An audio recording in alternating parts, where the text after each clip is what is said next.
आज का शिरडी साई संदेश। तुम दुखी क्यों हो रहे हो, क्यों परेशान हो रहे हो? अगर कोई तुम्हारे साथ गलत कर रहा है, तुम्हें बद्दुआएं दे रहा है, अगर तुम्हारे कर्म सही हैं, किसी की कोई भी ताकत नहीं है कि तुम्हारा कुछ भी बिगाड़ सके। और जो भी तुम्हें बेवजह बद्दुआएं दे रहा है, सबसे पहले वो बद्दुआ उसे ही लगेगी। तुम क्यों फिक्र करते हो? इसलिए तुम कभी भी उदास मत हुआ करो, ना रहा करो। उन्हें कहने दो जो भी कहना है। तुम बस अपने बाबा पर भरोसा रखो, मुझ पर विश्वास रखो। कोई भी तुम्हारा कुछ नहीं बिगाड़ सकता। बस तुम अपने कर्मों को मत बिगाड़ने देना। जो तुमने रास्ता चुना है सच्चाई का, माना ये कठिन बहुत है, लेकिन इसी रास्ते पर चलते रहना। किसी भी बात से घबराना मत। तुमने बिल्कुल अलग रास्ता चुना है। इस रास्ते में तकलीफ तो आएंगी ही। भीड़ के साथ चलते तो शायद सब साथ देते तुम्हारा। परेशानी कितनी भी आए, हारना मत। जब अकेले बढ़ गए हो तो पीछे बिल्कुल मत हटना। निडरता के साथ आगे बढ़ते रहो। आप अच्छे हो, आपने कभी किसी का बुरा नहीं किया, आपने कभी किसी के साथ कुछ गलत नहीं किया। समय जरूर लग सकता है तुम्हारा अच्छा वक्त आने में, लेकिन अंत में अच्छा जरूर होगा। आपको नींद भी अच्छी आएगी यदि आप किसी के साथ बुरा नहीं करते हो। और तुम्हें किस बात की परेशानी है, किस बात की चिंता है? जो तुमने इतने नाम जाप किए हैं, इतना नाम सिमरन किया है, नेक कर्म किए हैं, वो व्यर्थ नहीं जाने दूंगा मैं। जब जीवन में कोई काम नहीं आता, जब सब हाथ उठा लेते हैं, जब सिर्फ आपकी बर्बादी का तमाशा देखना चाहते हैं लोग, तब सिर्फ आपके द्वारा किए गए नेक कर्म, अच्छे कर्म, नाम जाप, नाम सिमरन तुम्हारे प्रभु ही काम आते हैं। अगर अपने जीवन को अच्छा बनाना चाहते हो तो किसी को भी कभी भी दुख मत देना।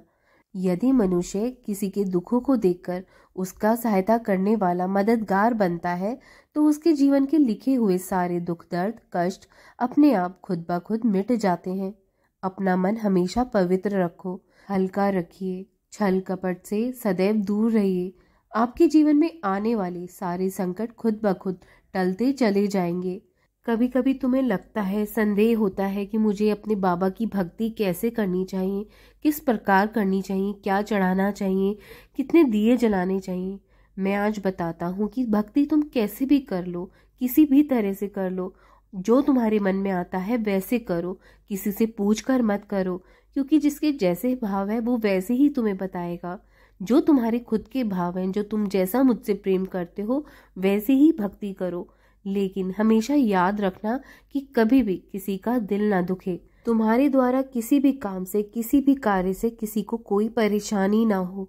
अपना मन साफ रखो, अपना मन हमेशा पवित्र रखो। भक्ति के रास्ते पर चलने के लिए बाहरी पवित्रता के साथ साथ अंदर की पवित्रता भी बहुत जरूरी है। दोनों को साथ लेकर चलोगे तो भक्ति मार्ग पर सफलता जरूर मिलेगी। बाहरी पवित्रता यानी कि साफ कपड़े पहनकर, नहा धोकर पूजा पाठ करना, उसी तरह अंदर की पवित्रता, आपके अंतर मन की पवित्रता, छल कपट, निछलता, अहंकार, ये सब त्याग कर पवित्रता लेकर आओ अपने मन में। और जो व्यक्ति नाम जाप करता रहता है वो ही पवित्र रह सकता है। इसलिए नाम जाप करते रहो, ईश्वर को याद करते रहो, वो ही तुम्हारी सहायता करेंगे। और उन कर्मों से हमेशा दूर रहना जो आपको अधर्मी बना रहे हैं, जो आपको पाप के रास्ते पर चलना सिखा रहे हैं। हमेशा उन रास्ते पर मत चलना, उनसे दूरी बना लेने में ही भलाई है। इससे तुम्हारा जीवन सफल बनता चला जाएगा। किसी को नुकसान पहुंचाकर, किसी को कष्ट देकर तुम कभी भी सुखी नहीं रह सकते हो, और ना ही वो लोग भी खुश रह सकते हैं, ना सुखी रह सकते हैं जो लोग तुम्हें दुख दे रहे हैं, आज दुख पहुंचा रहे हैं। ऐसे लोगों से, ऐसे मित्रों से, ऐसे रिश्तों से दूर रहो हमेशा, जो लोग तुम्हें पाप के रास्ते पर चलने के लिए हमेशा उत्तेजित करते हैं। इतना मुश्किल वक्त देखने के बाद जिंदगी में तुम्हें अब समझ आई है कि कौन सा रास्ता तुम्हारे लिए सही है, और तुमने अब चलना शुरू करा है। अब भटकना मत। माना कि ये कठिन जरूर होगा, लेकिन अंत में तुम्हारी विजय जरूर होगी, तुम्हारी जीत जरूर होगी। हमेशा चलते रहो ऐसे ही, और कभी भी किसी का दिल मत दुखाना। तुमने ना कभी दुखाया है और ना ही आगे दुखाना। हमेशा भक्ति मार्ग का सहारा लो, तुम्हें जरूर सफलता मिलेगी। मैं साथ खड़ा हूँ तुम्हारे। आगे बढ़ते रहना, कभी भी हार के मत बैठो। किसी भी परिस्थिति में अपने आप को हारने मत दो, आगे यूं ही बढ़ते रहना। मैं हमेशा साथ रहूँगा, मेरा आशीर्वाद तुम्हारे साथ है। राम कृष्ण हरि, राम कृष्ण हरि, राम कृष्ण हरि।